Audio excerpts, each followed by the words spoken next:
We're negotiating. There's no fight yet, but I'm very confident the fight happens. And AJ's not that guy that's going to get in the ring and start screaming and shouting when there's no contract on him. He's called him out in front of all these people, so the ball is well and truly in AJ's court. AJ at the end, we might have to might have to stay here a sec. AJ at the end said, I've been calling for you for 10 years. It's been me that's been chasing you. Well, then let's do it now then. 10 years is gone. Let's talk about today. What did you just see? Tyson called him out. There AJ didn't get up in the ring. Why do you think that is? I don't know. You've got to ask him that. It doesn't matter.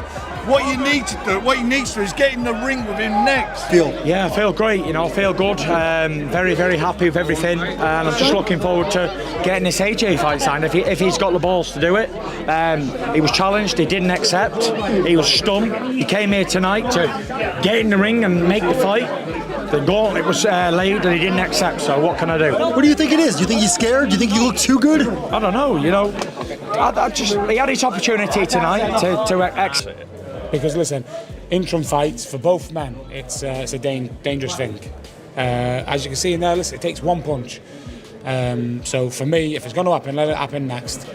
And then the winner can probably go on to do AJ. If he wins, he could probably go and fight for the world title. If Tyson wins, he can go and fight Usyk. Eddie Hearn, first words after Tyson Fury calls out Anthony Joshua. Eddie Hearn makes it clear that Anthony Joshua is not avoiding Tyson Fury out of fear, but out of timing and recovery concerns. He states that after the recent tragic car loss in Joshua's life, the former champion is not mentally or emotionally ready for such a massive fight. Hearn insists the Tyson Fury clash is still the ultimate goal, but only when Joshua is fully healed, focused, and 100% prepared for the biggest heavyweight showdown in British boxing history. Nothing signed. Fury said AJ's terrified. Obviously you don't agree, but yeah, what do you make of that? Terrified of what? That tonight? Yeah. You think you'd be terrified of that? Come on. Even Fury fans, as I was walking out tonight, not the same energy. They know. Eddie Hearn continues to calm the hype around the Tyson Fury versus Anthony Joshua showdown, making it clear that nothing moves forward without a signed contract. He explains that Joshua does not operate on verbal hype or public call-outs, and prefers everything to be fully agreed before any face-to-face confrontation. Hearn insists he is confident the fight will eventually happen, but stresses that at this stage, Joshua is simply not interested in getting emotionally dragged into a build-up when no deal is finalized. But until we have a deal and sign a contract, it's not really AJ's style because it doesn't really matter till it's all ready to go. I believe it will happen. Very confident of that. But yeah, that's all I can say. Was Joshua considering getting in the ring at all? He's not into it if the fight's not done.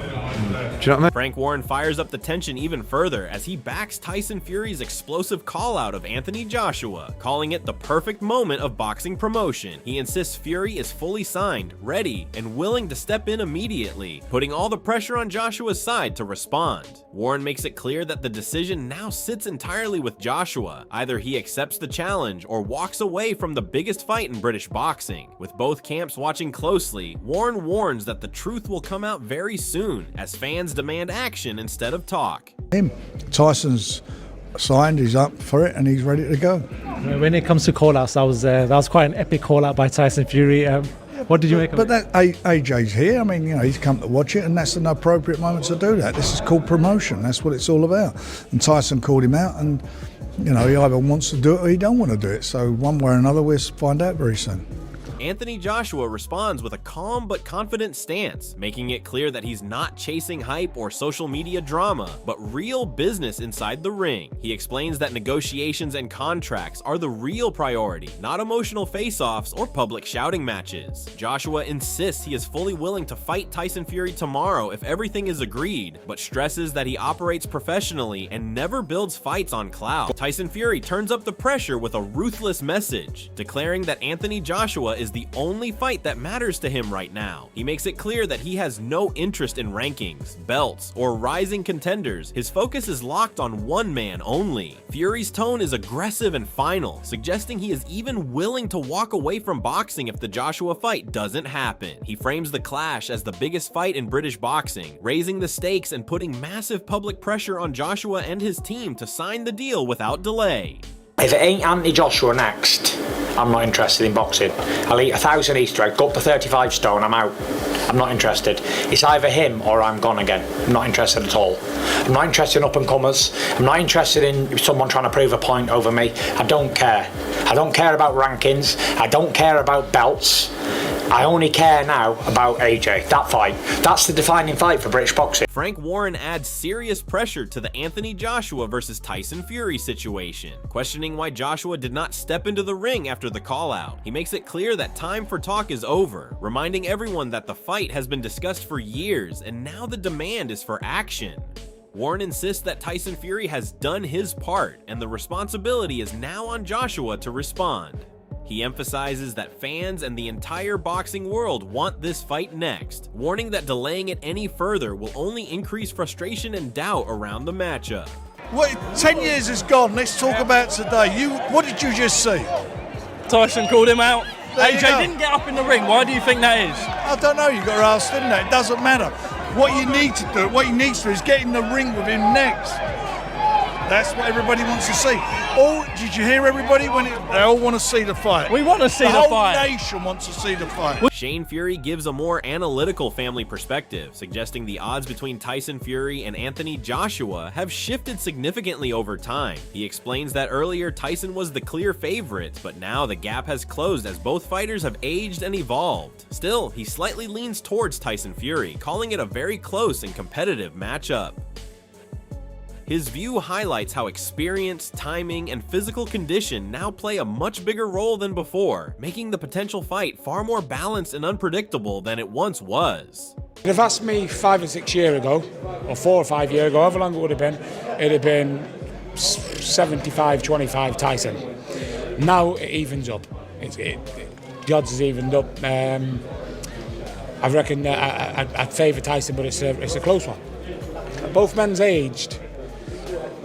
It's just who's aged most, you know what I mean? Tommy Fury criticizes Anthony Joshua's hesitation, arguing that the response should have been immediate and simple if he truly wanted the fight. He suggests that Joshua overcomplicated the situation by not clearly accepting the challenge, which has now shifted control entirely to Tyson Fury's side. Tommy insists that Tyson is fully ready and waiting, while the responsibility now sits with Joshua to decide the direction of the biggest heavyweight showdown. His comments add more pressure on Joshua, portraying him as the one slowing down a fight the world wants to see. I feel like all AJ had to say was, I accept.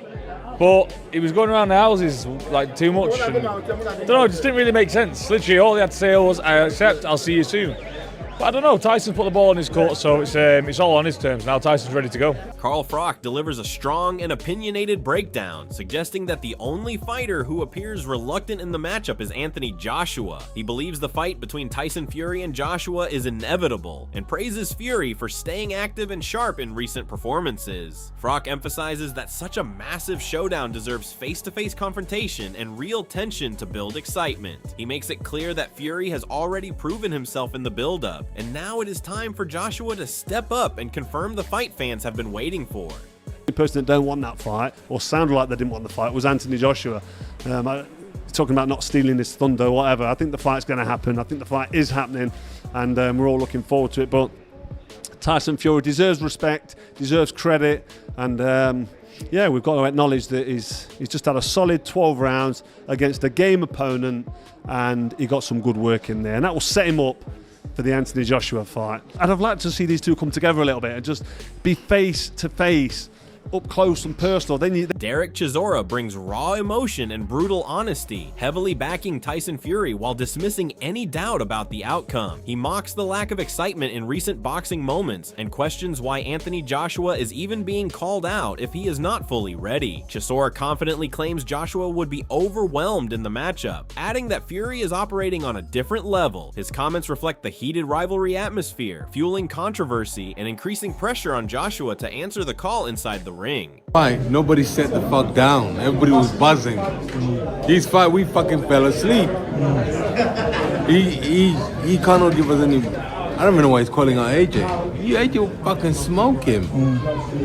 He needs to relax when I call shout out. That fight was shit. Eddie Hearn comes out strongly defending Anthony Joshua, making it clear that Tyson Fury has always dictated terms, and that's one of the reasons the fight has never happened before. He insists Joshua is not avoiding anyone, but simply waiting for the deal to be fully finalized before committing publicly. Hearn rejects the terrified narrative completely, questioning what there is to fear in a fight like this. He also highlights that even Fury's own supporters sense the momentum shifting, suggesting the pressure is now building on both camps to finally make the showdown official. AJ called him the landlord in there. Is he just sick of the years of back and forth at this point? Because he wants to call the shots, Fury. He always has done. And that's why the fight never happened. So AJ's just saying, look, you need me, you're calling me, and you'll get me. Yeah, the fight, very confident the fight will happen, but at the moment, nothing signed. Fury said AJ's terrified. Obviously, you don't agree, but yeah, what do you make of that? Terrified of what? That tonight? Yeah. You think you'd be terrified of that? Come on. Even Fury fans, as I was walking out tonight, not the same energy. They know.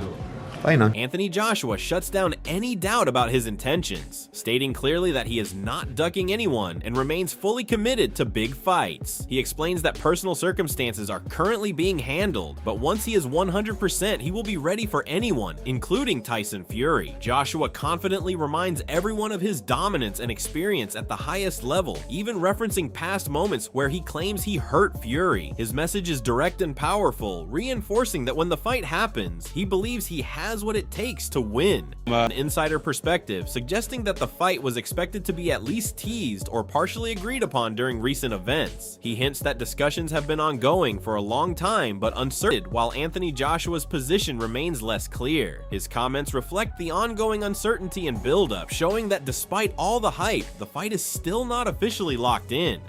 Would be certainly teased, if not agreed, in the ring afterwards. For September, that's what I've been hearing.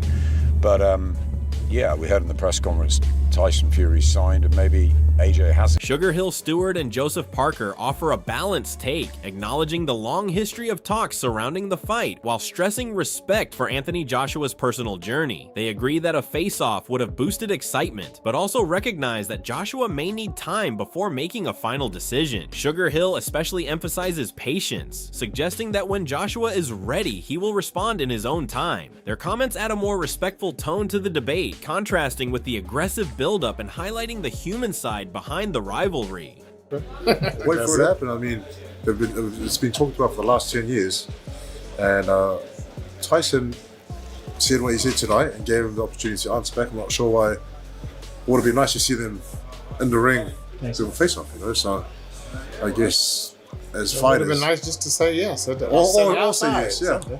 But listen, Anthony Joshua's been through something, and you know that has to be respected as well. When he feels like he's ready, then he'll say something, you know, hopefully or whatever. Or if he doesn't, he doesn't. I mean, it's just life. But Spencer Brown delivers a confident prediction that the long-awaited Tyson Fury versus Anthony Joshua fight is finally on track to happen this year, describing it as a process that is being baked step by step. He suggests that behind-the-scenes negotiations are already moving forward, even if official confirmation is still unclear. Brown hints at major backing and commercial power, mentioning that a global platform like Netflix is expected to be involved, which would elevate the fight to an unprecedented level. While some details remain undisclosed, he maintains strong confidence that the deal is progressing and that the biggest heavyweight clash in British boxing is closer than ever to being finalized. Because I know the fight will happen. Definitely, this year. Yeah, you know, we're just baking the cake. It's going to happen. Turkey. You know what Tyson said? He just told you. But Turkey suggested that it was going to be announced tonight, so is there a deal in place? Well, that's Turkey's business, isn't it? Not mine. But yeah, there's a lot I know, a lot I can't divulge, but I'm just going to say that this fight is going to happen.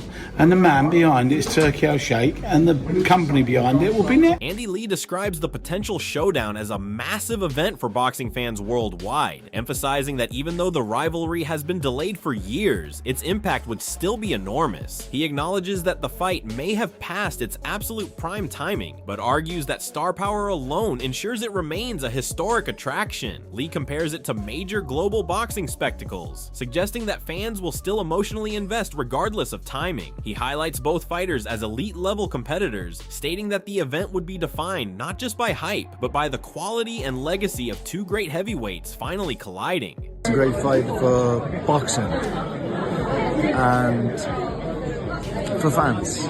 I don't think even man really needs it now. But it's been so long going on. Is it past sell-by date? Probably, but still, it's going to be the biggest. Look how big any Mike Tyson event is, even though how old. I mean, so people are going to get behind it, and it will be a fight for the ages in terms of an event, and in terms of the two guys fighting each other. They're both great fighters.